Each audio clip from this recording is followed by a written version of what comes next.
만약 이 사실들이 더 일찍 밝혀졌다면 성룡이라는 이름은 아마 영원히 전설이 되지 못했을지도 모릅니다. 1954년 4월 7일 홍콩에서 태어난 성룡은 반세기가 넘는 세월 동안 아시아 영화계를 대표해온 가장 익숙한 얼굴 중 한 명입니다. 수백 편의 영화와 대역 없이 소화한 위험한 액션, 그리고 친근한 국민 아저씨 이미지로 성룡은 한때 맨손으로 성공을 이룬 노력과 규율의 상징으로 여겨졌습니다. 하지만 그 웃음과 박수갈채 뒤에 빼앗긴 어린 시절과 목숨을 앗아갈 뻔한 수많은 추락이 숨어 있다고 말한다면 어떻겠습니까? 화려한 영광이 사라지고 남은 것이 스캔들과 인정받지 못한 자녀뿐이라면 당신은 여전히 그를 예전과 같은 시선으로 바라볼 수 있겠습니까?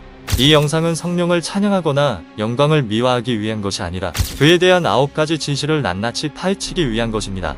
이 진실들은 수십 년간 유지되어 온 도덕적인 이미지가 지나치게 완벽하게 연출된 껍데기에 불과하다고 믿게 만드는 어두운 면들입니다. 그리고 끝까지 함께해 주시기 바랍니다.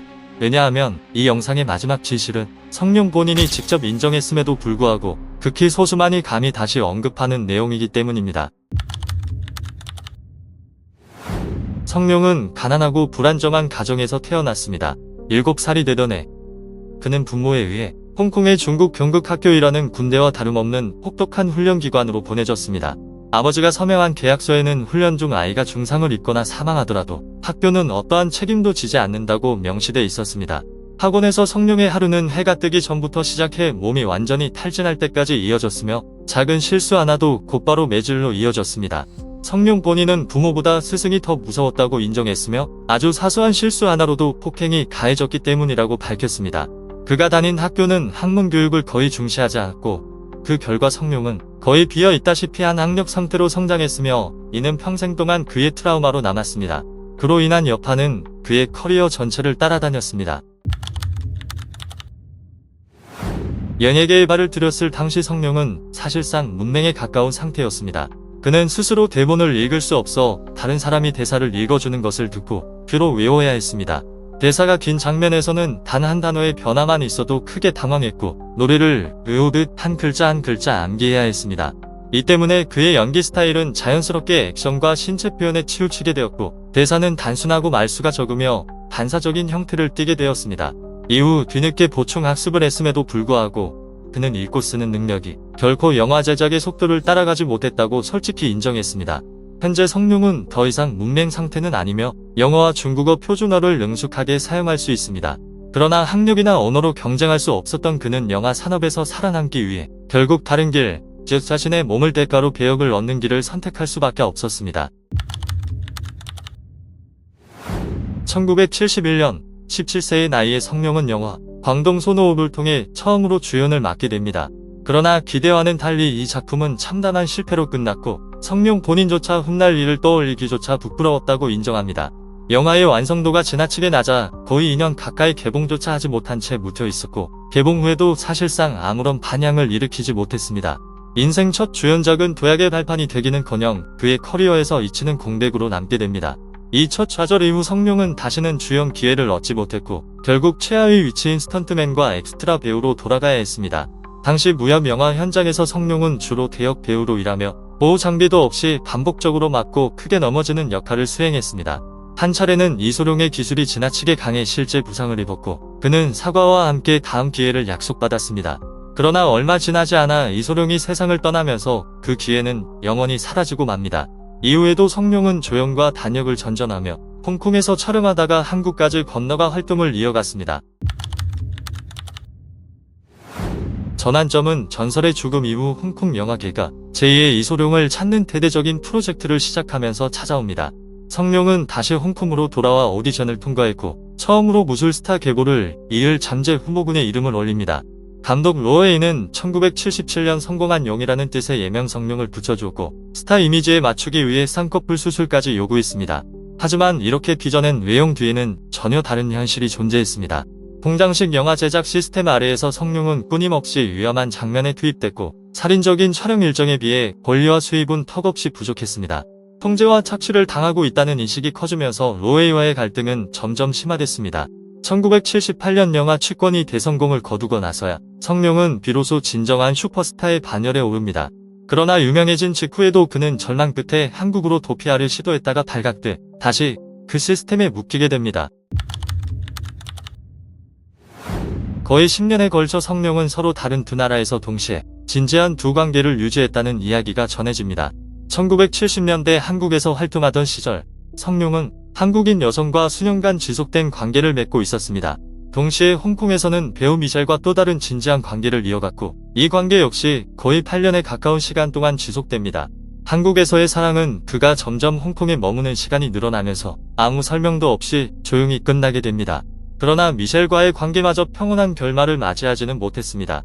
1979년 여전히 그녀와 교제 중이던 시기에 성룡은 미국에서 등려군을 만나 급속도로 감정이 깊어집니다. 결국 미셸은 버림받았고 극심한 정신적 충격으로 평생 결혼하지 않겠다고 선언했으며 실제로 현재까지 독신으로 살아가고 있습니다. 이처럼 얽히고 설킨 관계는 여기서 끝나지 않았습니다. 성룡이 결혼에 들어서며 모든 것이 안정될 것처럼 보였지만 현실에서는 비극이 이제 막 시작됐을 뿐이었습니다. 1980년대 초 성룡이 인기의 정점에 있던 시기 림펑자오는 혼인 전 상태에서 아들 팡주밍을 임신하게 됩니다. 성룡의 결혼 소식은 여성 팬들 사이에서 엄청난 충격을 불러왔고 실제로 정신적 붕괴로 입원하는 사례까지 발생할 정도였습니다. 거센 여론의 반발 속에서 두 사람은 미국에서 극도로 비밀스러운 결혼식을 올릴 수밖에 없었습니다. 림펑자오는 당시 배우로서 전성기를 누리고 있었지만 결혼과 동시에 연예계를 완전히 떠나 아이를 키우는 삶을 선택하며 사실상 언론에서 사라집니다.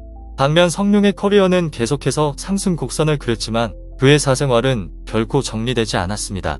불과 2년 뒤 그는 일본 배우 미즈사와 아키와의 불륜 관계에 휘말렸고 심지어 일본 방송에서 공개적으로 언급되기까지 했습니다. 그 이후에도 성룡이 법적인 남편 신분을 유지하는 동안 수많은 연애설이 끊임없이 제기됐습니다. 여러 해 동안 림펑자오는 침묵과 인내를 선택했고 그 결혼 속 상처들은 거의 언급조차 되지 않았습니다. 그러나 결혼에서 받은 상처가 채 아물기도 전에 또 다른 비극은 바로 그의 하나뿐인 아들로부터 시작됩니다. 2014년 팡주밍은 베이징에서 대마초를 사용한 혐의로 체포되며 아시아 전역에 큰 충격을 안겼습니다. 한국에서는 그는 곧바로 마약 범죄자라는 낙인이 찍히며 거센 비판의 중심에 서게 됩니다.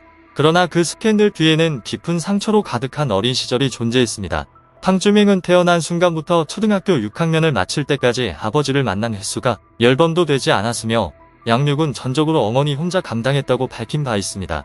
그의 어린 시절에는 가정폭력의 기억 또한 함께했습니다. 팡주밍은 부모가 다투던 중 성룡이 분노를 참지 못하고 그를 들어 올려 던졌고 다행히 소파 위로 떨어져 큰 부상은 피했다고 회상했습니다. 그뿐만 아니라 그는 어머니가 욕실에 숨어 울며 남편의 외도를 침묵 속에서 견뎌내는 모습도 지켜봤다고 말했습니다. 부재와 공포 그리고 억눌린 감정 속에서 팡주밍은 극도의 외로움 속에 성장했습니다. 체포 이후 어머니에게 보낸 편지에서 그는 대마초를 선택한 이유가 반항심 때문이 아니라 버려졌다는 감정에서 벗어나기 위한 도피였다고 고백했습니다. 그릇된 선택은 정당화될 수 없지만 그는 그것을 오랜 상처가 만들어낸 결과라고 설명했습니다. 주목할 점은 이후 성룡 역시 자신이 실패한 아버지였음을 인정하며 부재와 외도 그리고 간접적인 폭력 성향을 고백함으로써 아들의 말이 사실임을 사실상 확인했다는 점입니다. 그러나 성룡의 가족 비극은 여기서 끝나지 않았습니다. 1997년 이미 가정을 꾸린 상태였던 성룡은 자신보다 18살 어린 홍콩 배우 오기리를 만나게 되며 그녀는 막 연예계에 발을 들인 신인이었습니다. 그녀의 말에 따르면 성룡은 이혼과 결혼을 약속하며 권력 있는 스타로서 지묘한 구애를 이어갔다고 합니다. 1999년 오기리가 성룡의 딸 오탕님을 낳자 그는 언론 앞에 나서 외도를 인정하며 이를 많은 남자들이 저지를 수 있는 실수라고 표현한 뒤 연락을 끊었습니다. 그 후 수년 동안 오탕님 모녀는 아버지로부터 어떤 경제적 지원도 존재 감각도 받지 못했습니다. 오탕님은 생부에 대한 개념 없이 성장했고 스스로 성룡의 이름을 공식 문서에 기재하는 것조차 거부했습니다. 그녀의 청소년기는 정신적 위기와 우울증으로 얼룩졌고 결국 홍콩을 떠나게 됩니다. 이후 언론은 오탕님이 캐나다에서 노숙 상태에 놓였다는 사실을 보도했습니다. 혼외자 스캔들과 나란히 성룡의 사생활은 수년간 끊임없이 논란에 휘말려 왔습니다. 그는 공식 행사에서 어린 여성 스타들과 허리를 감싸거나 어깨를 두르고 과도한 신체 접촉을 하는 모습으로 여러 차례 언론의 집중 조명을 받았습니다. 특히 성룡과 판빙빙의 친밀한 장면은 중국에서 여론의 거센 폭풍을 일으켰으며 가정을 둔 톱스타로서의 선을 넘은 반감적 행동이라는 비판을 받았습니다. 2015년에 이르러 성룡은 회고록을 통해 자신의 과거를 직접 폭로하며 모든 의혹에 종지부를 찍었습니다. 그는 자서전에서 방탕한 유흥생활과 매춘, 심각한 알코올 중독에 빠져 있었고 매년 술과 음식에만 1600만 홍콩달러 이상을 썼다고 인정했습니다. 가장 위험한 결과는 음주운전이었으며 여러 차례 사고를 냈음에도 명성 덕분에 거의 책임을 지지 않았다고 밝혔습니다. 또한 성룡은 무시당했다는 이유만으로 가게 전체를 사들인 극단적인 과시 소비를 고백하며 당시에 자신은 성숙한 어른이 아닌 너무 이른 나이에 돈과 명성을 손에 쥔 아이였다고 스스로 결론지었습니다. 아이러니하게도 예술가의 도덕성이 유독 엄격하게 평가받는 한국에서조차 성룡은 여전히 국민 아저씨로 불리고 있습니다. 그렇다면 이제 당신은 여전히 성룡을 존경받아 마땅한 상징으로 바라보시겠습니까? 아니면 결코 씻을 수 없는 과거를 지닌 한 명의 스타로 보시겠습니까? 여러분의 의견을 아래 댓글로 남겨주시기 바랍니다. 좋아요와 구독, 그리고 스타팩트를 팔로우하고 아직 아무도 말하지 않은 진실을 계속 확인해 주시기 바랍니다.